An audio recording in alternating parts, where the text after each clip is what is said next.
Hello, guys. This is Regina, and welcome to the FilmEU podcast. I'm in IADT's AV team, and today I'm here with Zakhar Iuvko, who's a journalist from Sumy, Ukraine. Hi, Zakhar. Hello. Hello, nice to see you. So, Zakhar, today I would want to talk to you about how your life is as a journalist in Ukraine. I was born here, raised here, and I'm still living here. It's a small town on the northeast of Ukraine, like near the Russian border. Like before the war, it was something like 40 kilometers from the border, but nowadays I think it's 20 because of the occupied territories.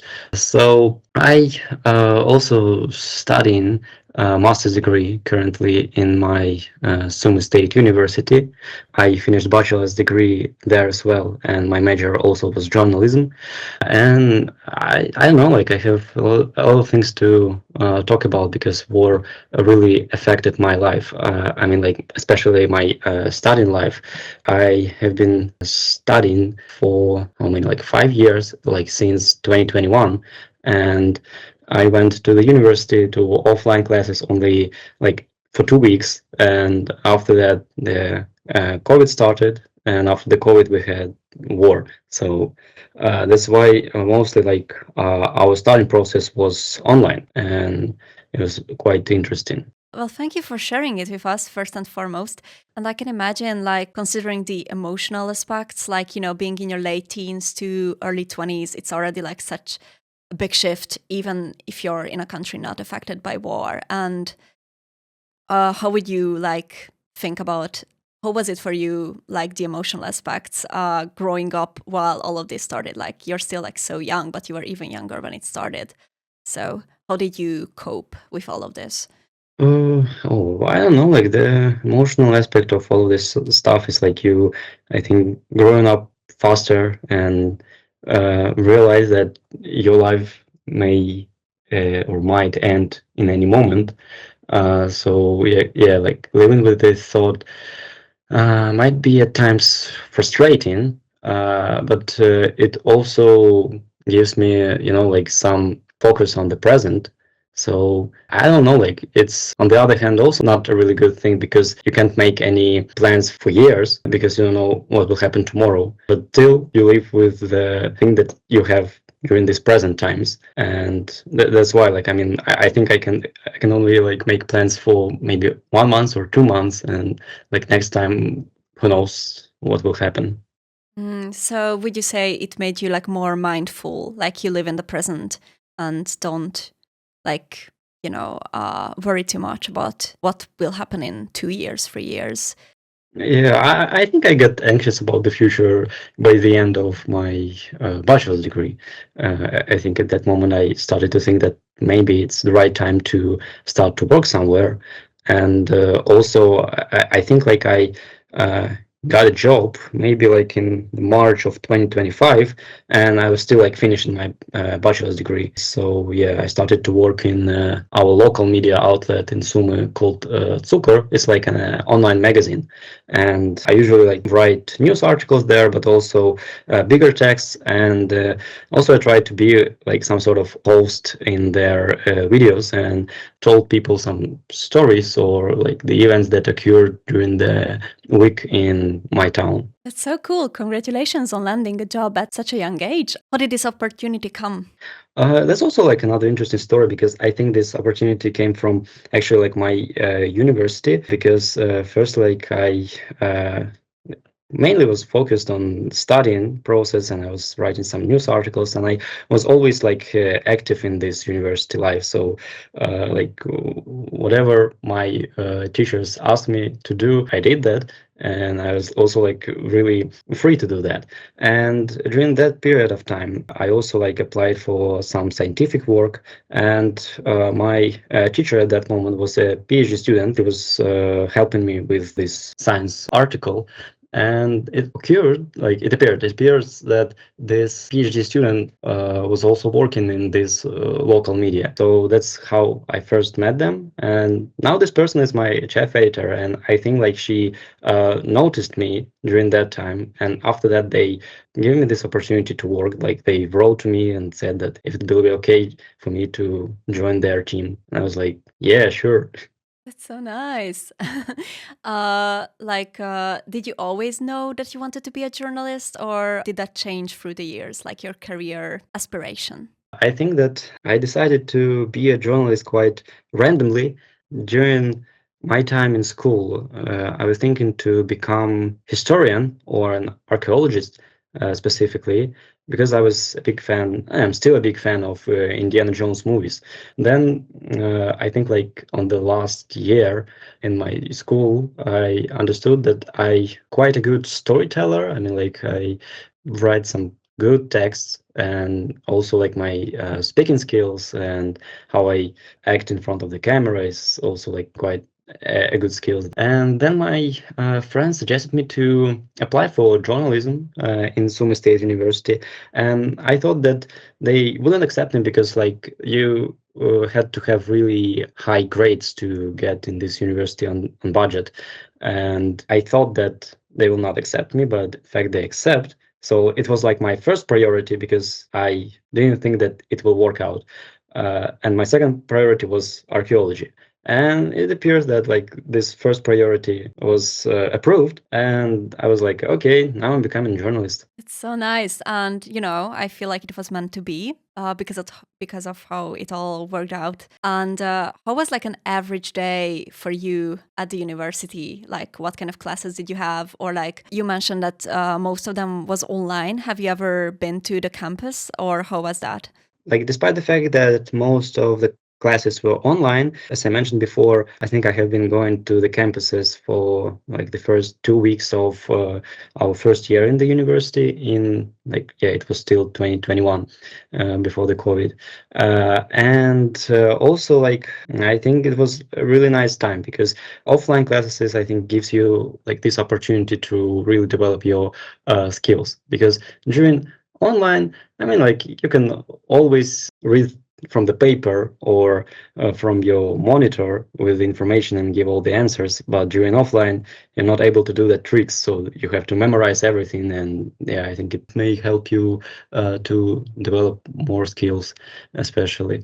And also like talking about subjects that we had, I think like in my particular major in journalism, we had like a lot of subjects with our local TV studio in the university or radio studio, but because of the war, we're not able to go there all the time.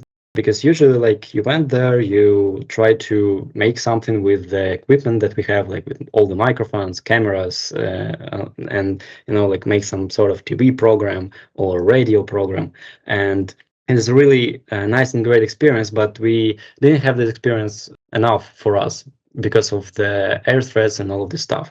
Like when we didn't have any air threats, it was okay to go to the university. I think like sometimes we had this chance to study for one class and went to the university and actually like visit this TV studio and radio studio as well. But most of the time it was like an online studying. So that's why like basically studying from this room where I speaking right now to you. And how was like the social life in this aspect? Like, did you still manage to make lots of friends in uni, or did you manage to like have the college party kind of experience, or was it like? Yeah, I think it was different. Like I didn't make a lot of friends during my uni life because of online, I think. I mean, like we're kind of friendly to each other, but I can not call them friends. Like particularly, I don't speak to them as much as I spoke to my childhood friends. Like with childhood friends, we still manage to keep this connection somehow, but unfortunately with students from the university it was like quite opposite. But also like another aspect of this social life and about those parties, like I went to a lot of parties, but I mostly was like on the side of organizers of those parties. I mean, like I took an active participation in like students activism.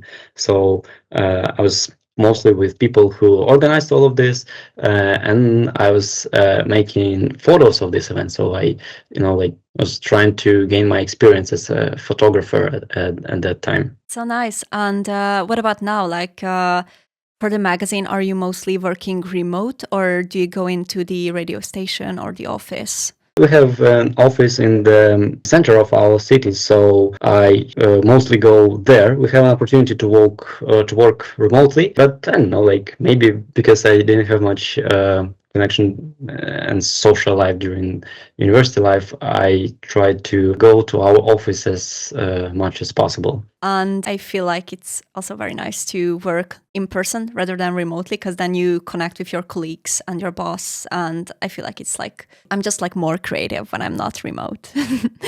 I don't know about you. Also, have you ever considered moving abroad or like leaving Ukraine permanently? Or did you always want to like stay in Ukraine even when the war happened?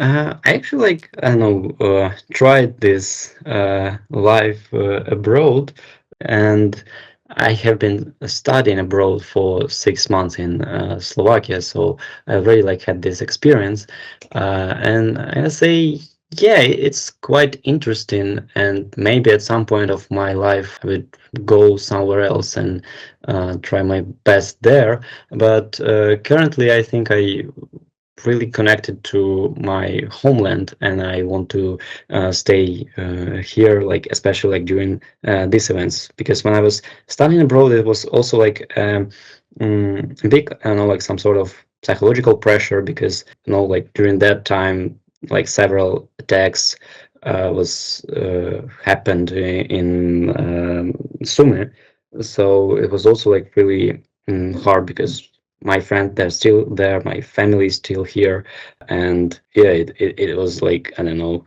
a really big mess, because you actually don't have this opportunity to see everything, to witness everything with your own eyes. So that's why you started to have some twisted thoughts inside your head, and you feel really uncomfortable during that period.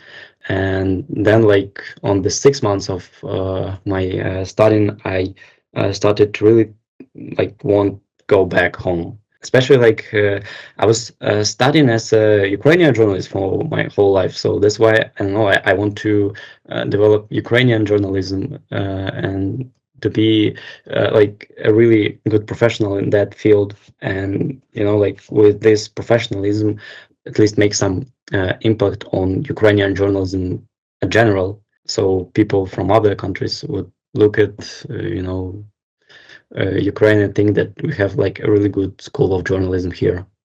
Yeah, I feel like that's like a really good motivation. In Slovakia, did you study in English? Yeah. I was studying in English. It was an exchange program.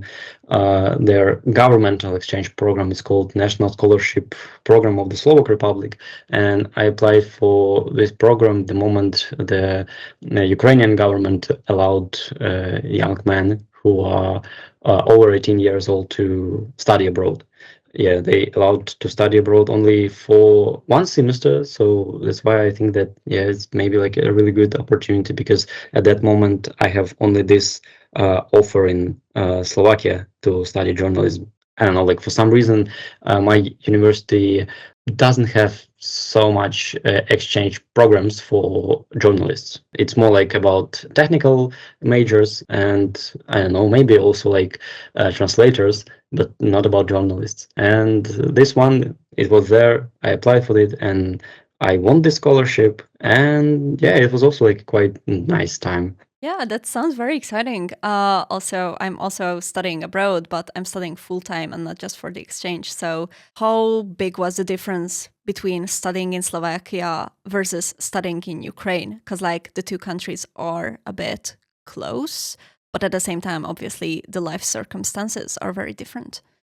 Yeah, of course, the main thing that was different is the format of studying, because in Slovakia we were studying offline, of course. So I went to the university campuses and I attend classes. I meet teachers in person. I meet my classmates, and my classmates, they were mostly foreigners, like other exchange students. But sometimes we also had some Slovak students. They were trying to learn some new subjects in English, and like to combine these two things. So studying the subject and studying English at the same time. And another thing I think that was quite different compared to my Sumy State University is that in Bratislava, I was studying Comenius University, and they mainly focused on theoretical subjects, not about practical one, and feel that like that it was kind of lame because I really want to try the things the European way, how they made this whole stuff, like how they do TV programs, how they do radio programs, how they write their articles. But we were mostly dealing with some theoretical stuff. What would you say the main difference is compared to the more like your way of journalism? I don't know, like actually, I can't talk about this because I don't think that I read a lot of Slovak press during that period of time. Also, like they were mostly talking about some politicians, elections, and all of this stuff. And in Ukraine currently, it's not like the main topic, and especially like elections because we don't have any elections during the war. So it's also quite interesting how the media landscape is quite different because of the geopolitical situation. And also, like another thing that I mentioned, that they were also talking about other conflicts in the world as well. I mean, like not only about Ukraine, but the conflict in Gaza and all the geopolitical situation. Like in Ukraine, of course, we mainly focused on our own war and like our own tragedy.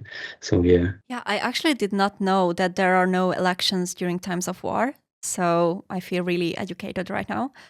Uh, and I feel like Hungarian and Slovakian press can be similar in a way, as far as I'm concerned. Because, like, in Hungarian press, there's also lots of like political stuff and elections, and it can also be non-subjective sometimes, which I don't think is necessarily good for journalism. Would you say like Ukrainian press is like more subjective or objective, like in your perspective? Oh, no, it depends on which topic we're talking about, because talking about war, we cannot be like, not subjective, because like we're dealing with this whole situation, and we also talking about this from our point of view, and we not consider the opinion of our enemy because it's a wrong thing to do during that time.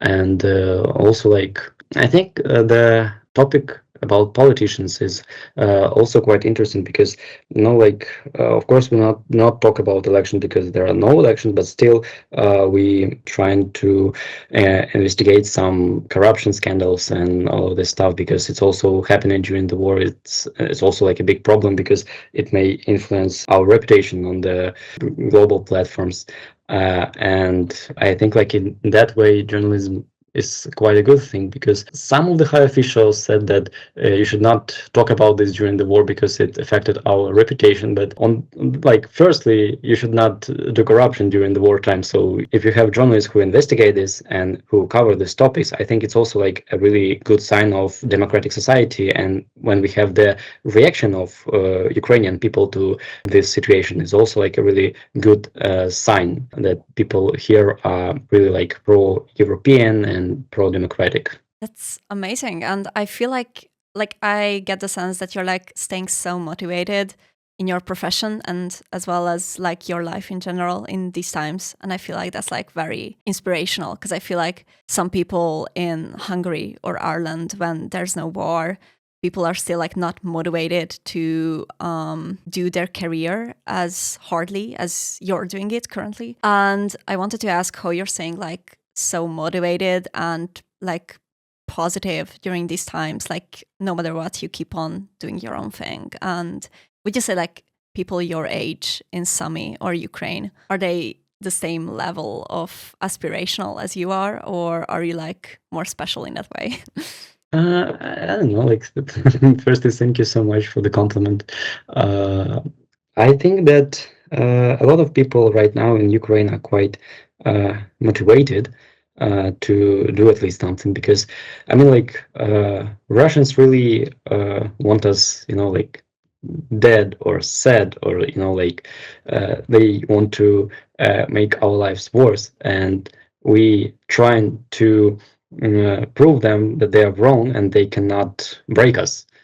So I think it's also like a really good source of motivation. And I met like a lot of people during especially like my job career, who were doing like a really great heroic stuff. Like when the attack occurred in Sumy, the coffee shop nearby was still selling coffee, like like even despite the fact that the glasses are broken and it's a mess outside, but people still can enter this coffee shop, order some cappuccino or latte, and drink it, because I don't know, like, it's about supporting each other during that times. And also, I think like a really good way to stay motivated is always not pushing yourself too hard and have time to rest. And somewhere in these terms is a really good place to do that, because our town is pretty small and is really close to the nature. Like we have a lot of lakes and rivers, parks, and you have those special places where you can go and have a rest, enjoy nature, enjoy like birds, like they're singing, and also just be in that moment. So I think it's also a really good way to stay motivated, just to have a rest sometimes, and especially like when there's those times might be really stressful for you. Yeah, I imagine it must be a really beautiful place. And like you mentioned it before to me when you were talking about Bratislava, that at that time you were already like over 18 and there were like certain restrictions for young males over the age of 18 for moving abroad or working abroad, studying abroad. How do you feel about this? And like as a young male, how do you feel about the thought of maybe potentially getting drafted to the war? So firstly, talking about these restrictions, I think they're like quite wrong, especially like from young males, because the drafting process in Ukraine right now is starting from the age of 25. Yeah, so I think there are like no point to do that for the people who are under the age of 25. And also, like, I think it's not a really good thing about making a trustworthy government or something like this. So that's why people sometimes quite delusional about this whole thing. And also, talking about studying abroad, it's quite interesting, because I think like the president changed the law after the students of our university in Kherson, they asked him in questions when our president met in person with Ukrainian students. Yeah, so some student from Sumy State University had asked this question, and he was like, "Okay, we should change it," and then they changed it, and like. I think in 2025 they also allowed every young male until they achieved the age of 23 to go abroad, even like without this academic mobility. So now it's like more light and not that restricted. And talking about also possibly getting drafted, I think I don't know, like I'm kind of okay with that fact, because I have an elder brother, and currently like he's in army right now, like he's serving in National Guard. I don't know, for me it's like part of my duty at least. And also, I don't know, like firstly I want to did some impact in my professional career, and after that I think like until I turn the age of 25 I can go to war and fight there. People unfortunately they getting killed during this war, and also a lot of civilians getting killed. So like the best way to end this right now, or at least like to stop this invasion, is of course to fight in the battlefields, or at least support the army as much as possible, like by giving these donations, or like helping directly, sending clothes or medical kits or any other stuff that might be useful in the front lines. How is your brother holding up with all of this? Like, have you talked to him about this experience? He's serving in the National Guard, so it's a quite other story. I mean, like it's some sort of inner army, like I mean, some of the people from National Guard, they also fighting on the battlefields, but currently my brother is just guarding the objects in Kharkiv, and he's not like fighting on the front lines. But he said that like situation might change, and he also like have some problems with his feet. So that's why like they also like he's not on this first wave of mobilization or something like this, but still he's like some sort of troop, so he might possibly get like sent to the front line.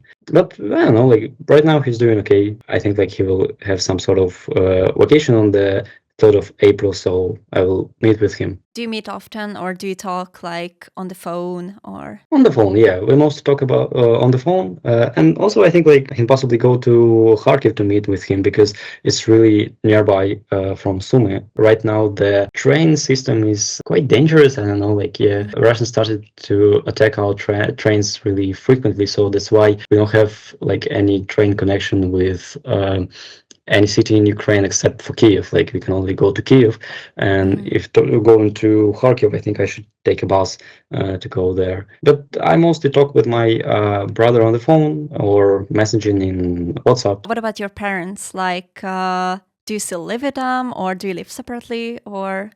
I think it's something in between. I mean, right now I'm living in the apartment of the family of my friend who left Ukraine like during the first days of full-scale invasion, and they left a cat here. So right now I'm looking after this cat, and I'm living in this particular apartment. But it's really nearby my parents, so I can go and visit them anytime. Yeah, and my parents, they also like still in Sumy. That's nice though that you can still be close. Overall, how would you say the war situation has changed or not changed in these past 4 years? I think that like on the first year of war, it got more intense, I guess, say, especially like for Sumy, because before like during the first year, in the first months of 2022, they occupied some of our territory, but then our military deoccupied this territory, and we're okay with that, and it was even like quite peaceful despite the fact that we are really nearby the border.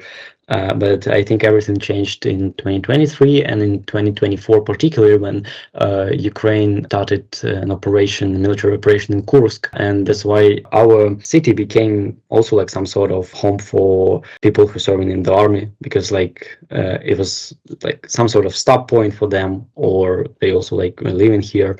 And also in 2025, they occupied territory nearby the border. So that's why like before the war, we were like 40 kilometers from Russia, and nowadays it's like 20 kilometers. So they got closer to us, and it also allowed Russians to send more drones to the Sumy, and that's why it's like more dangerous right now. Yeah, I can imagine that's very scary. Talking about attacks, I think they happen almost like every day in Sumy, especially like on the outskirts of the city. And it's also like another thing that we have to live with. Like they attacking our like objects that produce electricity. They attack civilian buildings, and also they trying to new methods of drones, like drone attacks in Sumy. So it's like we are some sort of test for their drones, actually, like because some of the drones, some types of drones, they firstly appeared like during the attacks in Sumy. And another thing like that, it's also like that you live in the present, because you don't know like if the drone will hit you or not, because right now it's mostly like FPV drones, so like it's operating by someone, so this person can easily make you and some sort of aim for him. So yeah, so they're aiming for civilians, for our public transport, for like military objects as well. So it's quite dangerous right now in Sumy. And also, like, going back to the topic of supporting the army in order to stop the war, because I think, yeah, people should understand that the main goal for Russians is to destroy Ukrainians as a nation, or destroy Ukrainian as a state. And if we stop supporting our army, that means that we eventually will lose our independence, or our culture, or our identity. And this whole fight is not only about these spiritual things like independence or identity, but it's also like about even like land and houses, because I know a lot of people from the east part of Ukraine who really want to go back to their hometown. For me, as a Ukrainian, is also like a really important thing to make this dream possible, and so people could return to their homeland and hometowns. What advice would you give for others in your country, or others even abroad? They should do the thing that they think that's right for them. I mean, like, if you are comfortable with your thoughts, and if you're comfortable with your deeds, that means that I think you're doing right. I mean, like, always like, listen to your heart. Yeah, actually, I don't know, like, what to say. It's quite a basic, and I don't know, a really common thing to say, but yeah, for these creative individuals, I want to say that they already doing a lot of stuff, because they have a lot of stress that may distract them from their creative path, but they still here, and they're still doing the things. So for them, I want to say that don't lose this route or track, and follow your dreams and goals. I mean, like, if your goal is to make some movie in Ukraine that will be really popular all around the world, if you want to make a Hollywood in Dovzhenko studio, then go make it. I don't know, like, if you want to do some performances in theater, and you think that maybe some air threats will not allow you to do that, and do it in shelters. And I think, like, a lot of people will also go there and see your performance even in theater, and even like in the shelter, because people really like want to get distracted by all the horrible events that occurred right now here, like in Ukraine. Art is still valuable even in the time of war, because it also like the thing that keeps us motivated, and it's the thing that gives us some sort of relief. Thank you for having this talk with me today. Hi, you've been listening to the FilmEU podcast, a space for and by European film students. Thanks for tuning in. We hope today's episode sparked ideas, raised questions, or simply made you feel part of a wider creative community. If you want more, follow the FilmEU podcast on your favorite platform, and join us next time as we continue exploring the journey of young filmmakers across Europe.